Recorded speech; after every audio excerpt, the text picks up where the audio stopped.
Now Excel के अंदर top पर ये जो लाइन हमें नजर आ रही है इसको हम लोग फार्मूला बार कहते हैं. फार्मूला बार बेसिकली एक ऐसा एरिया कि जहां पर एक्सेल पे लगाए हुए तमाम फार्मूले और आमतौर पर लिखे हुए तमाम टेक्स्ट हमें नजर आते हैं. मिसाल के तौर पर मैं इस वक्त एक पहला टेक्स्ट टाइप करता हूं.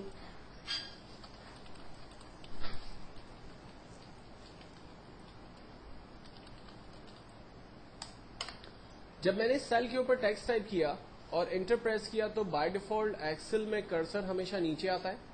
अब एरो की प्रेस करने से मुझे पता चल रहा है कि इस सेल पर कौन सा टेक्स्ट टाइप हुआ है. तो एक पूरा सेंटेंस जो मैंने इस सेल के ऊपर टाइप किया वो हमें यहां पर इस फार्मूला बार के अंदर नजर आ रहा है.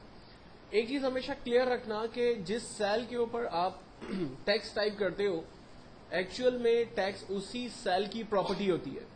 चूंकि सेल की साइज छोटी है इसलिए जगह ना होने की वजह से रिमेनिंग टेक्स्ट जो है वो दूसरे सेल पर हमें नजर आ रहा है. लेकिन एक्चुअल में जब मैं उन सेल के ऊपर मूव करता हूं तो आप देख सकते हैं कि फार्मूला बार में कोई भी टेक्स्ट नजर नहीं आ रहा. इसका मतलब है कि इस सेल के ऊपर कोई भी टेक्स्ट नहीं लिखा हुआ. अगर मैं C3 पर आता हूं तो मुझे यहां नजर आ रहा है welcome to Excel advance first class. इसका मतलब है कि इस सेल के ऊपर टेक्स्ट लिखा हुआ है. तो इसका मतलब यह है कि बाकी तमाम सेल जो है वो एम्प्टी है. अब इसका अंदाजा हम एक तरीके से और यूं लगा सकते हैं कि जब किसी दूसरे सेल पर जाकर हम लोग कोई भी एक टेक्स्ट, फॉर एग्जांपल मैं एक टेक्स्ट टाइप करता हूं और इंटर करता हूं तो आप देखें जो पहले सेल पर लिखा हुआ टेक्स्ट था वो हाइड हो गया. एक्चुअल में इस सेल पर चूंकि जगह नहीं थी तो इसने अपने टेक्स्ट को दूसरे सेल की तरफ मूव किया था. लेकिन जैसे ही दूसरे सेल के पास टेक्स्ट आया पहले वाले सेल से वो टेक्स्ट हटना शुरू हो गया. तो अब इसका तरीका क्या होगा? इसका तरीका ये होगा कि आप कॉलम की साइज को बड़ा कर दें ताकि टेक्स्ट जो है वो इजीली शीट पर नजर आने लगे. तो कॉलम की साइज को बड़ा करने के लिए हम लोग C और D कॉलम के बीच में जब माउस रखेंगे और माउस की साइन जब इस तरह से प्लस में तब्दील हो जाएगी तब इस पोजीशन पे हम लोग क्लिक प्रेस करके रखेंगे और अपनी मर्जी से मैनुअली इस कॉलम की साइज को बड़ा करेंगे जितना आप इसकी साइज को बड़ा करना चाहते हैं. मैनुअली साइज को बड़ा करने में ऐसा हो सकता है कि कॉलम की साइज ज्यादा बड़ी हो जाए या कम हो जाए. तो ऐसी सिचुएशन से बचने के लिए आप कॉलम के ऊपर डबल क्लिक करते हैं. इससे फायदा ये होता है कि जितना कॉलम को स्पेस रिक्वायर्ड था ऑटोमेटिकली कॉलम की साइज उतनी बड़ी होगी. आप अपनी मर्जी से भी साइज छोटी बड़ी कर सकते हैं और डबल क्लिक करके भी कॉलम की साइज को फिट टू टेक्स्ट कर सकते हैं. और सेम चीज आप रॉ के ऊपर कर सकते हैं. अगर आप रॉ की साइज को बड़ा करना चाहें तो मैं कॉलम नंबर 3 और 4 के बीच में माउस रखता हूं. जब माउस की साइन प्लस में तब्दील हो गई तब क्लिक करके उसकी साइज बड़ी कर देता हूं. और इसकी साइज को जब मुझे ऑटो फिट करना है तो मैं डबल क्लिक करके भी इसकी साइज को ऑटो फिट कर सकता हूं. तो इससे मुझे फायदा ये होगा कि मैनुअल और ऑटोमेटिकली जिस तरह से चाहे मैं काम कर सकता हूं. अब टेक्स्ट को अगर मुझे बोल्ड, इटैलिक, अंडरलाइन करना है तो इसके लिए कुछ सिंपल टूल्स मौजूद है. लाइक टेक्स्ट को बोल्ड कर सकते हैं, इटैलिक कर सकते हैं, अंडरलाइन कर सकते हैं. बोल्ड खत्म कर रहे हैं, इटैलिक खत्म कर रहे हैं, अंडरलाइन खत्म कर रहे हैं. साइज अपनी मर्जी से बड़ी कर रहे हैं. और साइज अगर स्टेप बाय स्टेप बड़ी करनी है तो यहाँ पर इंक्रीज का टूल दिया हुआ है, इंक्रीज फॉन्ट्स है. और इसी के बराबर में डिक्रीज फॉन्ट्स का टूल दिया हुआ है. हम साइज को छोटी कर सकते हैं स्टेप बाय स्टेप. टेक्स्ट को हाईलाइट कर सकते हैं. अपनी मर्जी के हाईलाइट्स कलर्स में से कोई भी कलर चूज करके अपने टेक्स्ट को उस तरह के हाईलाइट्स कर सकते हैं. टेक्स्ट का कलर अपने हिसाब से चेंज कर सकते हैं जो भी कलर देना चाहें. और अगर सेल की बॉर्डर या आउटलाइन बनाना चाहते हैं तो उसकी आउटलाइन भी हम लोग यहाँ पर क्रिएट कर सकते हैं. ये जितना भी काम मैंने किया बेसिकली ये तमाम फॉन्ट के टूल्स में से मैंने किया. ये फॉन्ट का एक ग्रुप है. इस तरह से डिफरेंट ग्रुप्स यहाँ पर मौजूद है. जैसे क्लिपबोर्ड का एक ग्रुप मौजूद है, जैसे अलाइनमेंट का एक ग्रुप है, जैसे नंबर का एक ग्रुप है. तो इन ग्रुप्स के अंदर उससे रिलेट टूल्स आपको यहाँ पर मिलेंगे. अगर मैं फॉन्ट के टूल्स में मजीद डिटेल्स चाहता हूं तो गौर करेंगे कि फॉन्ट के टूल के कॉर्नर पे इस तरह से एक एरो बना हुआ है. अगर एरो मौजूद होगा तो इसका मतलब है कि यहाँ पर मजीद ऑप्शंस मौजूद है. आप उसमें जाएंगे और यहाँ पर दिए हुए ऑप्शंस में से मजीद ऑप्शंस जो भी आपको चाहिए वो आप ले सकते हैं. जैसे यहाँ पर नंबर के ऑप्शंस हैं, अलाइनमेंट है, फॉन्ट है, बॉर्डर है, फिल है और प्रोटेक्शन है.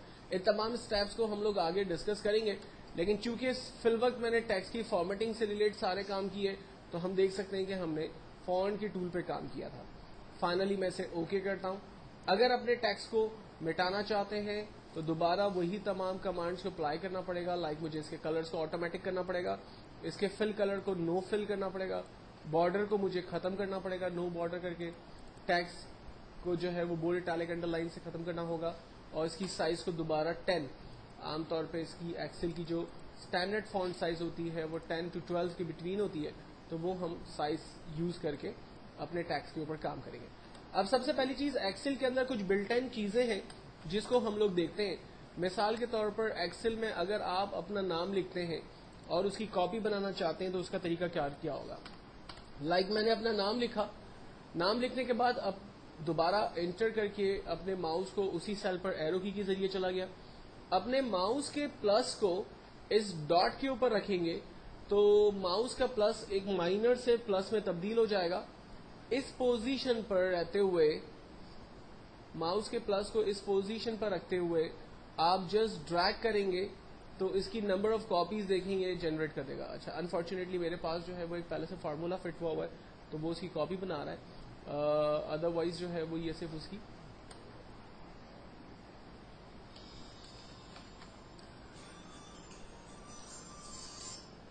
मैंने एक टेक्स्ट टाइप किया और मैं इसकी डुप्लीकेट कॉपी जो है वो ड्रैग करता हूँ। आप देखें उसकी नंबर ऑफ कॉपीज जो है वो उसने जनरेट कर दी, और सेम तरीके से माउस को रखकर जब राइट साइड ड्रैग किया तो उसकी नंबर ऑफ कॉपीज उसने मजीद जनरेट कर दी। इसी तरह से अगर मुझे सैटरडे वीक के डेज लिखने हैं तो मैंने जस्ट सैटरडे टाइप किया, अपने माउस के प्लस को डॉट के ऊपर रखा और ड्रैग किया तो वीक के डेज उसने जनरेट कर दिए। अगर मैं मंथ टाइप करता हूँ जनवरी और ड्रैग करता हूँ तो ये मंथ जो है वो इसमें जनरेट हो रहे हैं। अगर मैं डेट टाइप करता हूँ 1 अगस्त 2010 तो ड्रैग करने पर ये कैलेंडर की डेट जो है वो प्रिंट कर देगा।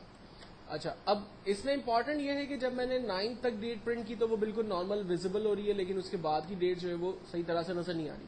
तो इसका रीजन ये है कि कॉलम की साइज छोटी है, तो हम कॉलम के ऊपर डबल क्लिक करते हैं और फिट टू टैक्स हो गया, और जो रिमेनिंग टैक्स हमें सही से नजर नहीं आ रहे थे वो अब टैक्स हमें नजर आ रहे हैं।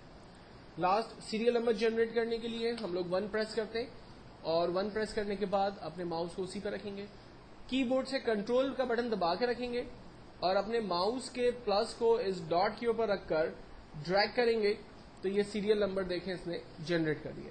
और सीरियल नंबर आप कहीं से भी शुरू कर सकते हैं। मिसाल के तौर पर मुझे 51 से सीरियल नंबर शुरू करना है तो मैंने फर्स्ट नंबर 51 टाइप किया, अपने माउस को उसी के ऊपर रखा, कीबोर्ड से कंट्रोल बटन दबाया और जस्ट ड्रैग किया, इसने सीरियल नंबर जो है वो जनरेट कर दिए।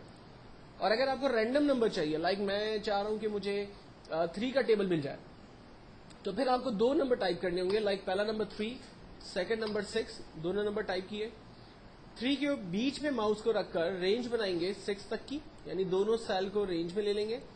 रेंज में लेने के बाद बगैर कीबोर्ड के कंट्रोल के आप अपने माउस के प्लस को इस डॉट पे रखेंगे और जर्नली उसको ड्रैग करेंगे, यानी नॉर्मल तरीके से उसको ड्रैग करेंगे।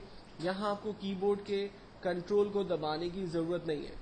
कीबोर्ड का कंट्रोल सिर्फ उसी सूरत में दबाया जाता है कि जहां पर आपको सीरियल नंबर कंटिन्यूअस ऑर्डर में चाहिए होते हैं, लेकिन जहां आपको रैंडम नंबर चाहिए होंगे वहां पर आप 2 नंबर टाइप करके दोनों की रेंज बनाकर उसको ड्रैग करेंगे तो आप देखें वो टेबल या रैंडम नंबर्स जो है वो आपके लिए खुद ही जनरेट कर देगा। तो ये कुछ बेसिकली और सिंपल मेथड्स हैं जिसकी मदद लेते हुए आप टैक्स को जो है वो इजीली प्रिंट कर सकते हैं। अगर इनमें से किसी भी टैक्स को रब करना है तो आप रेंज बनाते हैं, कीबोर्ड से डिलीट का बटन दबाते हैं, वो टैक्स आपका रब हो जाता है, एक तरीका। दूसरा तरीका, आप कॉलम की रेंज बनाएं, डिलीट का बटन दबाएं, टैक्स रब हो जाएगा। तीसरा तरीका, आप रॉज की रेंज बनाइए, टैक्स को रब करें। चौथा तरीका, ए से ऊपर हो 1 से पहले एक कॉलम ब्लैंक आपको नजर आ रहा है, खाली बॉक्स है, उस पर क्लिक करें।